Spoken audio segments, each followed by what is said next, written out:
Sound off for Chesterfield. Chesterfield is best for you. First cigarette with premium quality in both regular and king size. Chesterfield brings you Dragnet.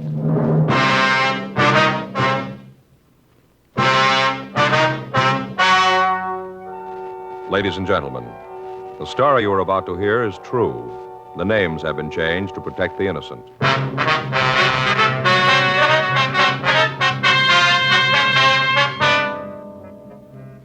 You're a detective sergeant. You're assigned to homicide detail. You get a call from a friend who's been offered $5,000 to kill a man. He can't tell you who made the offer. He does tell you that no matter what happens, the man is going to be killed. Your job? Stop it. Years ahead of them all. Chesterfield is years ahead of them all. The quality contrast between Chesterfield and other leading brands is a revealing story. Recent chemical analyses give an index of good quality for the country's 6 leading cigarette brands. The index of good quality table, which is a ratio of high sugar to low nicotine, shows Chesterfield quality highest. Chesterfield quality highest. 15% higher than its nearest competitor. Chesterfield quality highest. 31% higher than the average of the 5 other leading brands. Yes, Chesterfield is first with premium quality in both regular and king size. Don't you want to try a cigarette with a record like this? Chesterfield.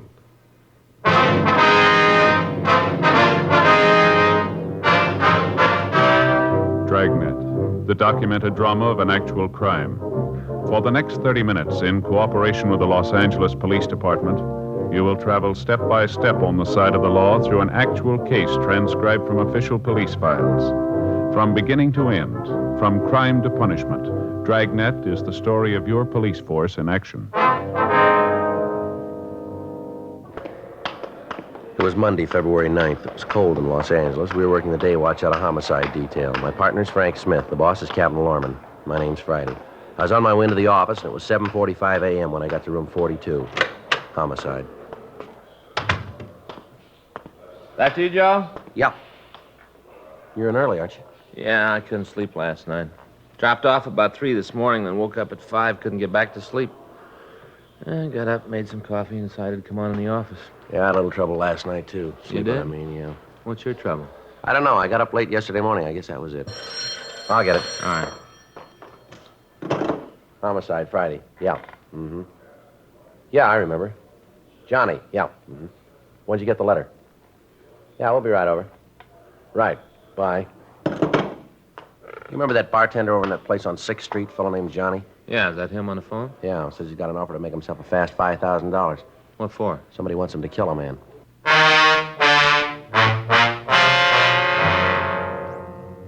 8:10 a.m. Frank and I drove over to John Bronson's apartment. He lived in a new development on Wilshire Boulevard. We checked the nameplates in the lobby of the building, and then we went up to apartment 6B. We rang the bell and waited. Hiya, Joe, Frank. Come on in. All right, John. What'd you say, John? Kind of early to get you guys over here, but I got worried about it and figured I better talk to you. Uh-huh. You want to tell us what it's all about? Yeah, come on out in the kitchen. I got some coffee made. Okay. Yeah, sit down there. I'll pour you a cup of coffee. Fine. Good, thanks. Well, it started last night. I guess it was about 10:15. Payphone in the bar rang, kept ringing. I went over to answer it. Fellow on the other end asked for Johnny. Yeah? Told him it was me, and he hit me with a deal. At first, I thought he was kidding. What'd he say? Well, he asked me if I wanted to make a fast $5,000. Of course, I told him, yeah. Then he sprung the snapper, said he wanted me to kill this guy, a fellow named Wilhelm Ulrich. You know this Ulrich? No, never laid eyes on him. First time I even heard the name. Okay, go ahead, John. Well, this guy on the phone started to lay it out. Told me how he wanted it done. Here's your coffee. Thank you. I asked the joker who he was. He said it didn't matter. All that counted, he said, was that I knock off this Ulrich guy. Yeah. I told him I didn't know who the man was, that I didn't know where to get in touch with him to kill him. You know, kind of going along with the gag all this time, thought it was a joke. Uh-huh. Well, this fellow on the phone said he'd give me all the dope I had to have, said I'd get it in mail this morning. Yeah. Came special delivery just before I called you, special. Uh-huh. You got the letter, have you? Yeah, I got it in the other room. I'll get it for you. All right, I'll go with you. John, how much have you handled the letter? Well, I opened it up. I didn't know what was in it. Mm-hmm. If I'd have known what it was, I wouldn't have touched it at all, but I didn't know. I looked at it when I found out what was in it and figured I better call you. Couldn't see any way to tell who sent it. Maybe you can when you see it. Mm-hmm. When I saw what it was, I didn't touch it anymore. Mm-hmm. Well, let's see here. It's money. Yeah, 5 $100 bills. And what's the letter say? Just a minute. Just by the edge here. I don't want to... This is Johnny. Here's the down payment. You'll get the rest when you finish the job. And the name is Wilhelm Ulrich. The address is 2192 Vine Street, Hollywood. It's written on a typewriter. No signature. That's it. Let me see it, will you? Oh, you can see it here. First off, I thought the whole thing was a joke. I didn't believe it. You know, I just thought it was some drunk trying to be funny. We get calls like that all the time, guys trying to be funny. Yeah. And when I got this letter, I got scared. I ain't gonna kill nobody, especially somebody I don't even know, not for no 5,000. Did you recognize the voice on the phone, John? No, I don't think I ever heard it before. You got any idea why he'd call you? No, I've been clean. I haven't got a record. Nothing like that. I run a clean place. Never done anything that could tie me up with the rackets. Yeah, we know. Well, maybe I ran a little booze during Prohibition. Not much, just a little. Everybody was doing it then, but I'm clean now. Joe, there's a postmark here on the letter. It's mailed in Hollywood. Yeah, I saw that. We can check the postal authorities on the mailbox number, find out when it was picked up, huh? Yeah. Time on it here is 11, looks like 11:45 last night. That's the time. Uh-huh. You sure that you don't know Ulrich, John? Possible that he's been in your bar sometime, maybe, huh? Well, that'd be hard to say. We do a good business. Lots of people come in I don't know. You know, just come in once in a while. I wouldn't know who they were. They keep quiet, and I ain't getting nosy. Yeah. Well, we're going on back to the office. You'll probably hear from the caller again, Johnny, and as soon as you do, you let us know, will you? You gonna see this Ulrich fellow? Yeah, we'll talk to him. Might be better if you don't say anything about this to anybody, John. Oh, don't worry, I won't. Okay, we'll be talking to you later. You be at the bar? Yeah, I'll be there at 4. Okay, thanks a million. No strain, glad to do it. Can't get over it, that guy calling and making an offer like that. I just can't get over it. He should know better than that. Yeah? Sure, you ought to know. Somebody ain't gonna kill somebody they don't even know.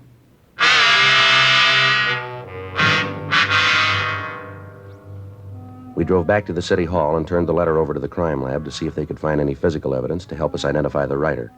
We ran the name Wilhelm Ulrich through R&I, and we found no record. A further check on the name, and we came up with one possibility. The address listed on the report was the same as the one given in the letter. We pulled the package and checked it. Let's take a look at it. All right. Well, let's see. There's a crime report and a statement here. Report from Georgia Street Receiving Hospital. Now, what's the date on that? January 2nd last year. Yeah. Well, it seems this Ulrich got a hold of some poison wine. Wine. Yeah. Hey, wait a minute. Yeah? You remember Joe? He was an old guy. He was a German. He got a bottle of wine for Christmas and opened it New Year's Day. We worked that case with LaMonica and Galindo. Oh, sure, I remember now, yeah. We ran down some of the leads for him. They didn't go anywhere. Yeah. That was the one where he didn't know where the wine came from, isn't it? Yeah. Nothing came from it. The leads didn't go anyplace. As I remember, he's a nice old guy. Wonder why somebody's after him. I don't know. Last time we couldn't find anybody with a motive. Well, there's one someplace.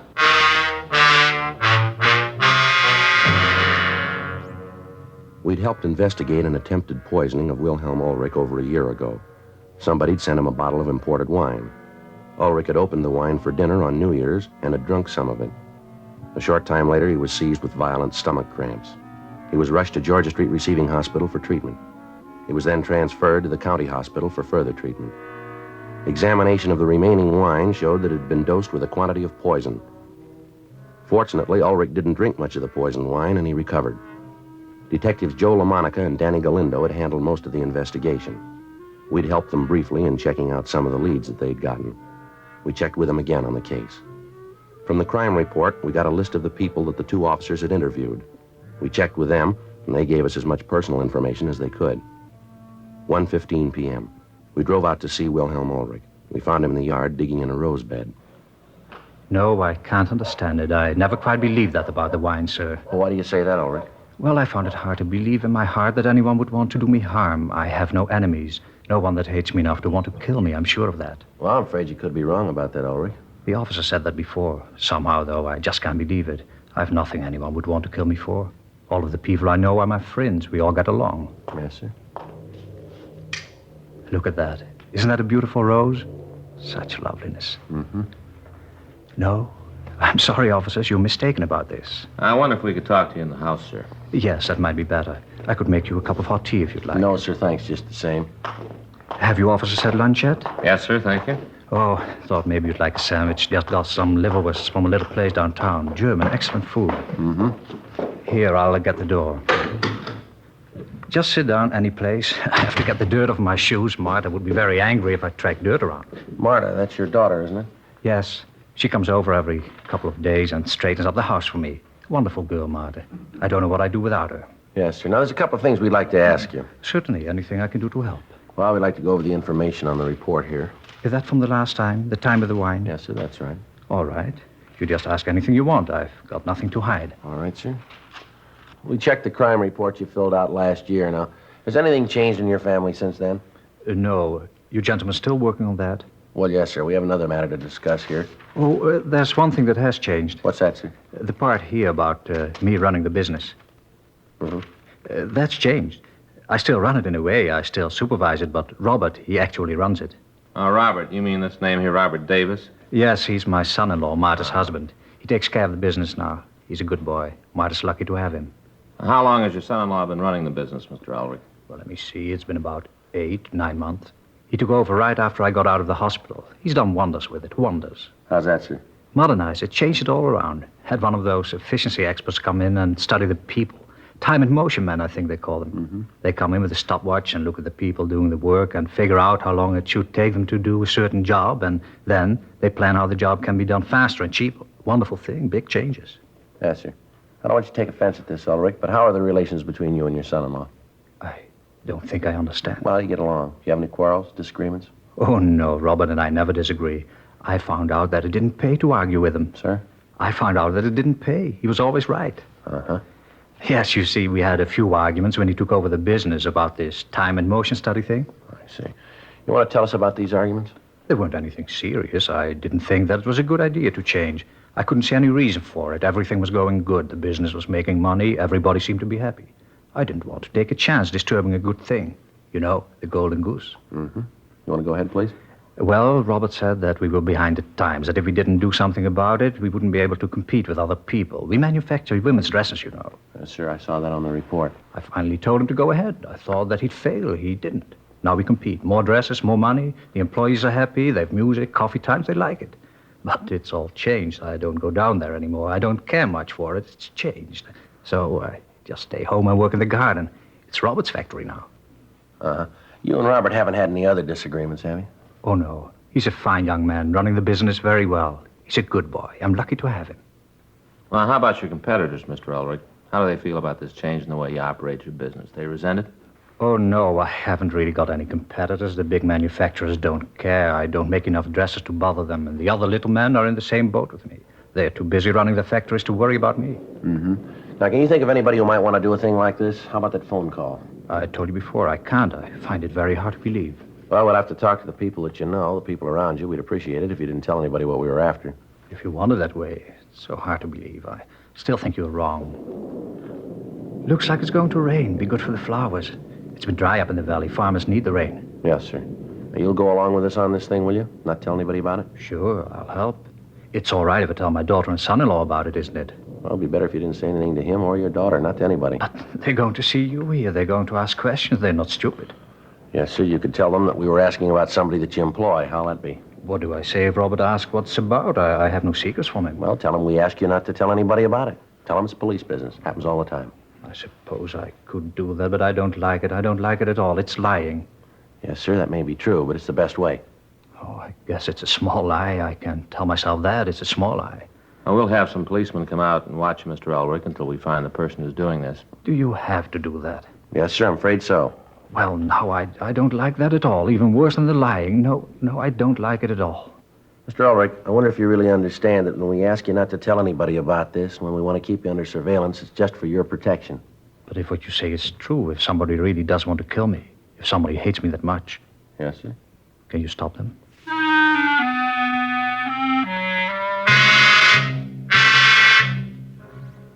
We called the office and had a team of men sent out to keep Wilhelm Ulrich under surveillance. His house and his person were to be watched 24 hours a day until we apprehended the person or persons who wanted him killed. We spent the rest of the afternoon talking to the people in the neighborhood. From all of them, we got the same story. Ulrich was liked and respected through the area. All of the local shopkeepers and their business associates told us that he paid cash for everything he bought and that his credit was good. He was active in the local flower club and had twice in the past served as president of the organization. The neighbors confirmed what Ulrich had told us about his family. His son-in-law and his daughter seemed to be devoted to the elderly man and were constantly trying to get him to sell the house he lived in and come to live with them. 6:42 p.m. We returned to the office. Man, it's really coming down, huh? Yeah, it sure is. You got a raincoat in your locker? Yeah, I got one of those plastic kind in the bag. Oh, yeah, I want to get me one of them. I'll get mine. We go over and check the son-in-law. You got his address? Yeah, it's a place out on Ivar. Sure was a nice old man, huh? Yeah, he seems to be. So you want to grab my coat, I'll get the phone. Yeah, I'll get it. Thank you.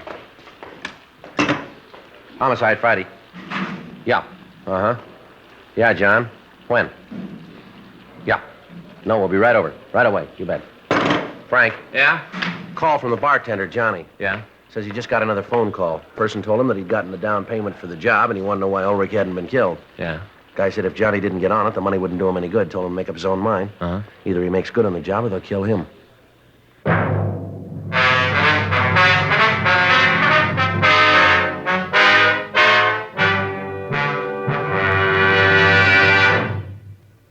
You are listening to Dragnet, the authentic story of your police force in action. Chesterfield is best for you. Listen to Chesterfield's record. For a full year and 2 months, a doctor has been making regular examinations of a group of Chesterfield smokers, and he reports no adverse effects to the nose, throat, and sinuses from smoking Chesterfields. Don't you want to try a cigarette with a record like this? Chesterfield. First with premium quality in both regular and king size. Chesterfield. First choice with Young America. And that's from a survey of 274 colleges and universities. Try Chesterfield's today. Remember, Chesterfield is America's best cigarette buy.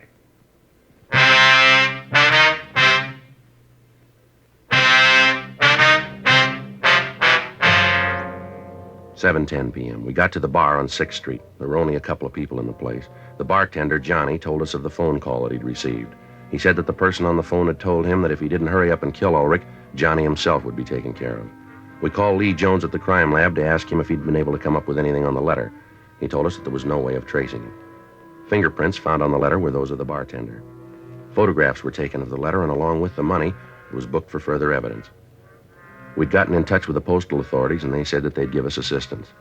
They gave us the location of the box where the letter had been mailed, and they said they'd try to find out who sent it. We arranged for a stakeout on the bar, and then we called the men at Ulrich's home. They told us that the son-in-law, Davis, and Ulrich's daughter had been there, but that no one else had seen or spoken to the elderly man. 9:32 p.m., Frank and I drove out to check on Robert Davis. We got to the apartment house and rang the bell to the manager's room. Yes? Miss Franklin? Yes, what is it? Police officers, ma'am. We'd like to talk to you if we could.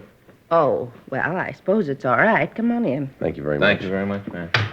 It's my partner, Frank Smith. My name's Friday. What is it you wanted to see me about? Oh, we'd like to talk to you about one of your tenants, please. Oh? Which one? I bet I can guess. Ma'am? It's about that couple on the 5th floor, isn't it? The Radcliffes. It's them, isn't it? No, ma'am, it isn't. We'd like to talk to you about a Robert Davis and his wife. The Davises? Yes, ma'am. Why, never thought it. Should be the Radcliffes, the way they carry on. The Davises. I'd never have thought it. What do you want to know about them? Well, it's just a routine investigation, ma'am. Can you tell us how long they lived here? Well, see now. It's been almost 6 years. They've been in the building, yeah. Yeah, 6 years, anyway. I haven't always lived in the same apartment, though. Ma'am? When they moved in, they was in a little apartment on the 2nd floor, living room, a pull-down bed, little bitty place. And then they moved up to the 6th floor, 2-bedroom, nice place. Nice people. The Davises, oh, I'd never have thought it. Do they have any close friends in the building, would you know? Well, not Mr. Davies. He's kind of the quiet type. Never has much to do with anybody. He keeps to himself. Mm-hmm. Now, Mrs. Davis, that's a different thing. She's a living doll. She's nice to everybody and so sweet. Never had a harsh word for anybody. Always a smile. I think Mr. Davis thinks he's too good for anybody. He always seemed kind of snooty. Yes, ma'am. Do you ever have any arguments with anybody in the building that you might know of? Well, he's had a few arguments like everybody else does. Like I said before, he thinks he's too good for anybody. He thinks he's better than anybody. He's got no right to either. Ma'am? Why, he owes half the people in the neighborhood money. Way behind his bills. Owes me a couple of months' rent. Never seems to be able to pay anybody he owes. I talked to the milkman, owes him for a month back. Every time he asks for his money, Davis tells him to come back and stop hounding him. Can't understand it. Seemed like such nice people when they moved in. 2 years ago, that's when the trouble started. It was our understanding that he had a pretty good job. Is that And right? he has. Works for his father-in-law, manages some kind of a factory. Dresses, I think. Oh, but that isn't it. He makes enough money. He just spends it faster than he makes it, that's all. I think he gambles. Why do you say that, ma'am? Oh, he's always going off on some kind of business trip. At least that's what he says it is, but I know different. Yes, how's that, ma'am? Well, he'd come back from one of those business trips once. Cab pulled up, and it just happened that I was standing out in front. A driver got out and gave him the bill for the cab, all the way from the airport, almost $6. Well, anyway, when Mr. Davis got the money out of his pocket to pay the cab bill, a chip fell on the sidewalk. He didn't think that I saw it, but I did. The cab driver did, too. Well, what kind of a chip was it, ma'am? Well, you understand I'm not a gambling woman, so I wouldn't know. But the cab driver, he knew. Oh, you just betcha he knew right away. He picked up the chip and handed it back to Mr. Davis and said something about being in Las Vegas, kind of kidding, you know. Yes, ma'am. Well, I've seen Mr. Davis get upset, but never like that. He grabbed the chip away from the cab driver and told him to mind his own business. Said that he'd had the chip a long time, that it didn't concern the cab driver. He was real mean. Uh-huh. And then at night, well, the argument that he and the missus had, I never in all my days heard anything like that. Well, what happened, ma'am? Well, you understand that I just happened to be in the hall. I was making sure that the lights on the floor were all on. Those bulbs are always burning out, and I was checking them, you know. Yes, ma'am. Well, anyways, I hear this argument coming from the Davises' apartment. Mrs. Davis is telling how she isn't going to stand for it anymore. Mr. Davis better settle down and get to work and stop this foolishness. She didn't come right out and say what foolishness, but I could tell. I could tell. It was his gambling, that's what it was. Yes, ma'am. Is there anything else that you could think of that you could tell us about the Davises? No, I don't think so. I'm kind of surprised, though. I don't like him, but I never thought that he'd have the police after him. Well, we're just conducting a routine investigation, Miss Franklin. Oh, now, you don't have to play cagey with me. I know about you, policeman. You and your routine investigations. You ain't fooling me. You want him for something. Now, what is it? Can you tell me? Ma'am, it's just police business, just routine. We'd appreciate it if you didn't say anything to anybody about us being here. Oh, sure, I'll go along with you. I won't tell a soul, not a living soul. Thank you very much, Miss Franklin. I'm going to leave you our card. We'd appreciate it if you give us a call if anything comes up. Uh-huh.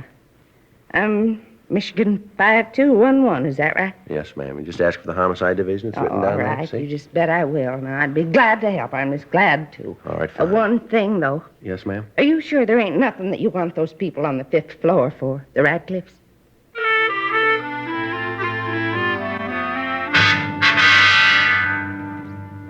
From the manager's office, we called the Ulrich home. We talked to Mr. Ulrich. He told us about the visit that afternoon from the Davises. He said that he hadn't told Robert Davis anything about the threats on his life. We went upstairs and talked to Davis. We told him that we had a serious matter to discuss with him, and we asked him to accompany us down to the city hall. I don't know what you're talking about. I told the police everything I know about this a year ago. I don't know anything about it. Wish I could help, but I can't. You know, this has got me worried. Well, if you haven't done anything wrong, you got nothing to worry about. I haven't done anything wrong. In here. Go ahead. All right. Now tell me what this is all about. Frank, Yeah, you want to check the office, see if we got any answers to the calls this afternoon? right.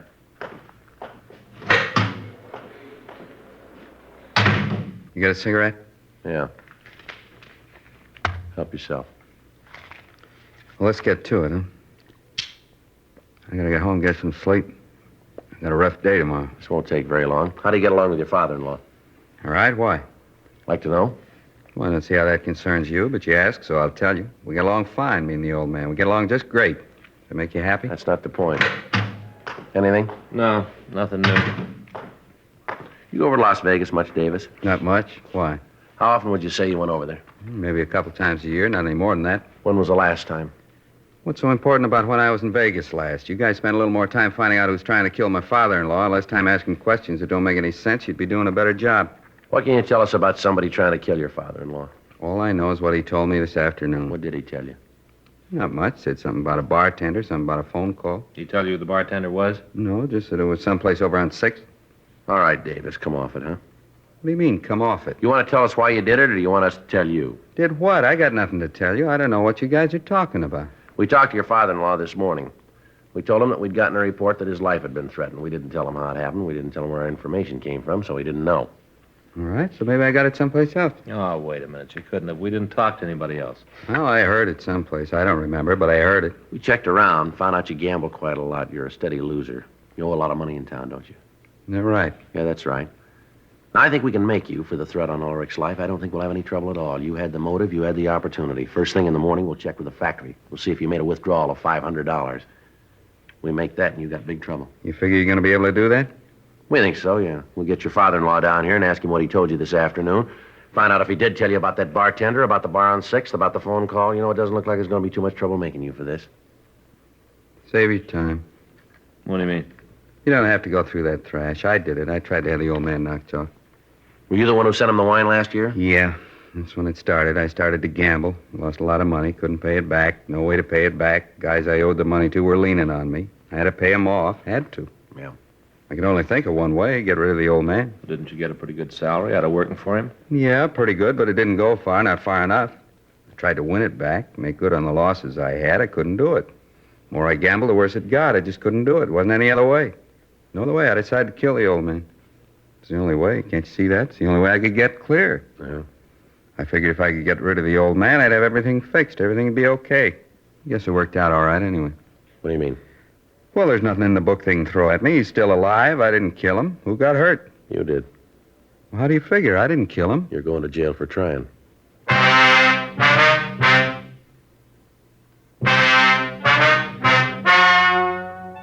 The story you have just heard is true. The names were changed to protect the innocent. On June 18th, trial was held in Department 89, Superior Court of the State of California, in and for the County of Los Angeles. In a moment, the results of that trial. And now, here is our star, Jack Webb. Thank you, George Fenneman. I want to thank all of you for your interest in Dragnet. Thanks very much for your letters. We really appreciate them, and we'll try to keep right on giving you the kind of a show that you like. I want to thank all of you, too, who have switched to Chesterfields. I know you're going to like them, and I know you'll find they're best for you. Now, you folks who haven't tried Chesterfields, I'd like you to pick up a carton tomorrow. Chesterfield. It's a great smoke.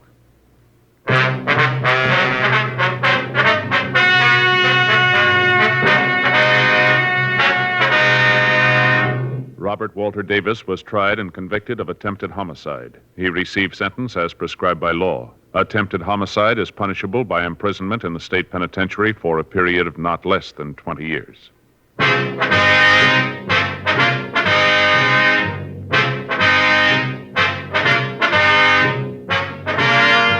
You have just heard Dragnet, a series of authentic cases from official files. Technical advice comes from the Office of Chief of Police W.H. Parker, Los Angeles Police Department. Technical advisors Captain Jack Donahoe, Sergeant Marty Wynn, Sergeant Vance Brasher. Heard tonight were Ben Alexander, Vic Perrin. Script by John Robinson. Music by Walter Schumann. Hal Gibney speaking.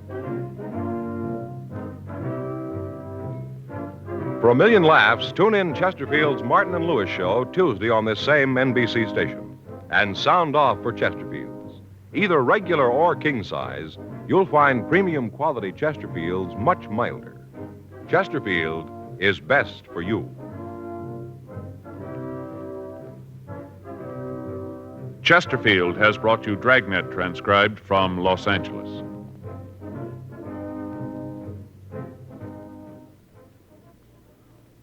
Now, new Fatima has the tip for your lips. Fatima tips of perfect cork.